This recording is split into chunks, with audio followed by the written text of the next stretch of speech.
नमस्कार दोस्तों, मैं रामवीर तंवर। उम्मीद है आप सभी लोग बहुत अच्छे होंगे। अभी हाल ही में हमने देश का 76वां गणतंत्र दिवस मनाया है और हम सभी लोगों ने बहुत ही धूमधाम से इस राष्ट्रीय पर्व को मनाया। इस दौरान मुझे भी एक अवसर मिला रिपब्लिक टीवी में जाने का और अपनी पूरी हिस्ट्री को और अपने पूरे कार्य को आप लोगों के सामने प्रस्तुत करने का।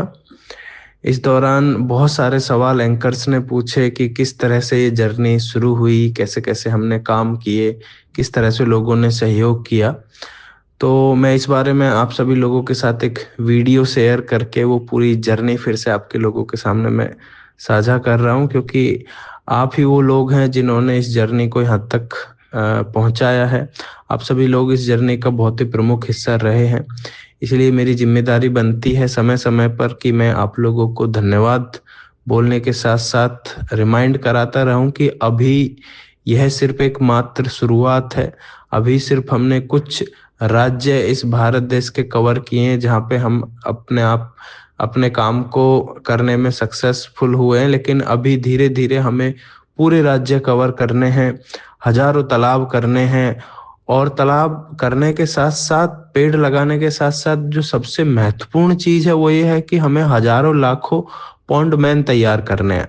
क्योंकि आपको भी पता है, मुझे भी पता है कि एक पॉन्ड मैन या 100 पॉन्ड मैन से बहुत ज्यादा कुछ बदलाव आने वाला है नहीं। जब तक हर गांव में, हर जिले में, हर घर से एक पॉन्ड मैन नहीं निकलेगा, शायद तब तक हमारा मिशन ये पूरा नहीं होगा। इसलिए आप सभी लोगों से रिक्वेस्ट है कि वीडियो को जरूर देखें और अपना लाइक, कमेंट, शेयर जरूर दें। Thank you so much. Joining us on the broadcast is Ramveer himself. Mr. Tanwar, appreciate you joining us in our special edition. First up, if you can begin by talking to us about how you began your journey. You grew up in a small village, Dadha in Uttar Pradesh. Depletion of water resources is something which pushed you in taking up the cause of environment. Talk to us about how difficult the journey was, given that environment is something where we do not see many individuals speaking out loud and even doing as much as should be done, given the challenges that the country, the world at large is facing. Thank you so much, first of all, for inviting me for this special show. So as you told, I grew up in village Dadha. This is in Gautam Buddha Nagar, Greater Noida. So I started this work when I was doing my graduation. I have done BTech in mechanical engineering. So I thought that our natural resources like ponds, rivers, canals are being degraded and being converted into the landfill site or sewage systems. So we started it with my tuition students. I used to give tuition to my village kids. So we started it from a tuition center from my house only in village Dada, and we started it like a Jal Chaupal, like water meeting we can say. So after Jal Chaupal, we started to execute on the ground by cleaning the water bodies, by cleaning our surroundings, and later it converted in a whole mission of reviving the water bodies. Right now we are like working in 7 states of India, and we have a good team. We have restored more than 60 ponds, and we are also converting the landfill sites into urban forest. And as you told that we have converted almost 7 landfill sites into the urban forest in India. Oh yes, absolutely, Ramveer. In fact, we've seen those before and after pictures, and what a remarkable transformation. But obviously the kind of work that goes into it is not easy, and it cannot be one man's job, while you also inspire so many people, to come there on the ground to clean up. What are the challenges you face, and how difficult is that process? Yeah, there are lots of challenges when we do these activities. So first challenge is like people don't believe us that we can do it really. So क्योंकि हमें ये सब देखने की आदत सी हो गई है, गंदी तालाब होने चाहिए तो गंदे दिखने चाहिए, क्योंकि हमारी जो अभी की जनरेशन है वो इन चीज़ों को गंदा देखते हुए ही बड़ी हो रही है। उन्होंने दे कांट बिलीव कि ये बहुत सुंदर भी हुआ करते थे कभी। तो अभी तो ये ट्रस्ट डेवलप करना हमारे लिए सबसे बड़ा चैलेंज है कि yes we can do it. दूसरा सबसे बड़ा चैलेंज है we have learn how to restore the water bodies, how to make these water bodies so beautiful. But we have not learned till how we can restore the mindset of people, so they can support and they can maintain these water bodies for the lifetime. So we are not being able to make these water bodies self-sustainable for long time, because water bodies can be restored in 1 year, 2 year, but mindset cannot be restored in 1 year, 2 years. So it will take long time, around 40 to 50 years, like to do undo of the same thing. Yeah, that's the main challenge. And another challenge, like sometimes we face financial crisis because we need lots of machines, manpowers and equipments to do all these activities. So many times we have to wait just for financial support to do such of activities. Yes. Mr. Tanwar, I also believe that you are a TEDx speaker. Yeah. Tell us how difficult has the journey been to get the people along, because like I was telling earlier, it's not easy to get people along to work for a common cause environment, that is. How has TEDx essentially helped you in reaching out to more people? Bilkul, TEDx talks helped us a lot, because especially to reach out our youth. Because lots of youth, my friends, my colleagues and all the youth people watch the TEDx talks. So I delivered my first TED talk in 2019, I thought. So उसके बाद जो reach था वो people का वो बहुत ज़्यादा बढ़ने लगा. बहुत सारे यंगस्टर्स ने हमको सपोर्ट किया. Not only TED talk, we started a campaign called Selfie with Pond. So through the Selfie with Pond campaign, we connected lots of youngsters in India. ये हमें लगभग 28-29 स्टेट से हमें वो सपोर्ट मिलने लगा, और इवन बहुत सारे अदर कंट्रीज से भी लोगों ने हमें सपोर्ट किया. तो ये बहुत अच्छा तरीका था जो लोगों से हमें सपोर्ट मिला. Even more than 10,000 youngsters supported us and we became a big team. आप कह रहे हैं 40-50 साल, but these 40-50 years are very, very critical when it comes to climate change, given how the situation is deteriorating at a very fast rate. And जैसा कि आपने कहा, एक तरफ से सरकार की मदद तो चाहिए in order to be able to implement the kind of programs that you want to be able to reverse what has already gone wrong. Yes. दूसरी तरफ से youth को inspire करना to be able to gather that kind of manforce on the ground. Collectively आप किस तरह से इस gap को bridge कर रहे हैं? So we are taking the support of social media platforms. So when we identify a water body which need our support, which need to be get rejuvenated, so what we do, we just click some pictures of the current condition, we post it on the social media platforms like Facebook, Insta, LinkedIn, and we seek support. We request the youngsters, the professionals, the doctors, engineers, everyone can support us in their way. So lots of people from the corporate backgrounds come in front to support us. Lots of the engineers, lots of environmentalists, they come and support us. So these are the way how we are just filling the gaps. And like I told, the Selfie with Ponds. So we have restored more like 20 ponds. We have restored just because of the Selfie with Pond campaign. And इस campaign में करना कुछ नहीं है. बहुत सारे youngsters को, अगर आपके गांव में कोई तालाब गंदा है, आप उस गंदे तालाब के पास जाना है, सेल्फी लेनी है. यदि आपकी कोई मेमोरी जुड़ी हुई है बचपन की, आप बोलें कि मैं बचपन में नहाता था इस तालाब में, लेकिन अभी देखो कितना गंदा है, मैंने इसमें खेला है. सो वो मेमोरीज आपको सोशल मीडिया पे शेयर करनी है. उससे क्या होगा, एक हमारी भी कम्युनिटी डेवलप होगी जो तालाबों के बारे में सीरियसली सोचते हैं, और दूसरे लोग भी इंस्पायर होंगे कि हाँ, तालाबों के लिए हम भी कुछ कर सकते हैं. और आप, ये सबसे ईजीएस्ट मेथड है कि आप तालाबों के लिए कैसे कंट्रीब्यूट कर सकते हैं.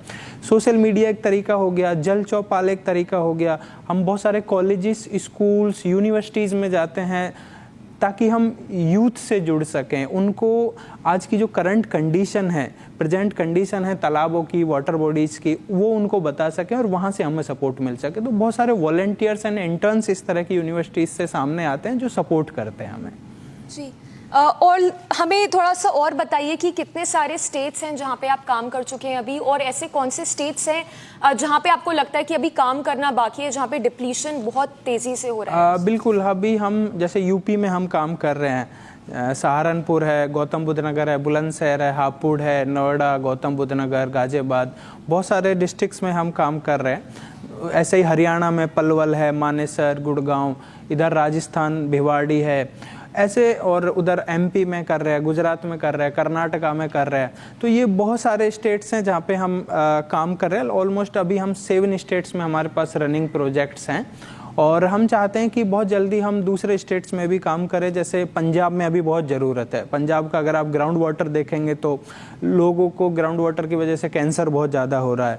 आप उधर साउथ इंडिया में देखेंगे, चेन्नई में अभी बहुत वाटर क्राइसिस आपको हर साल देखने को मिलता है। आप बेंगलोर में देखेंगे पूरा साल वाटर क्राइसिस की वजह से न्यूज़ में रहा वो। आप इधर एमपी देखेंगे, एमपी में बहुत सारी वाटर बॉडीज है बट वो धीरे धीरे सूखती जा रही है। So these are the states where we wish to work really.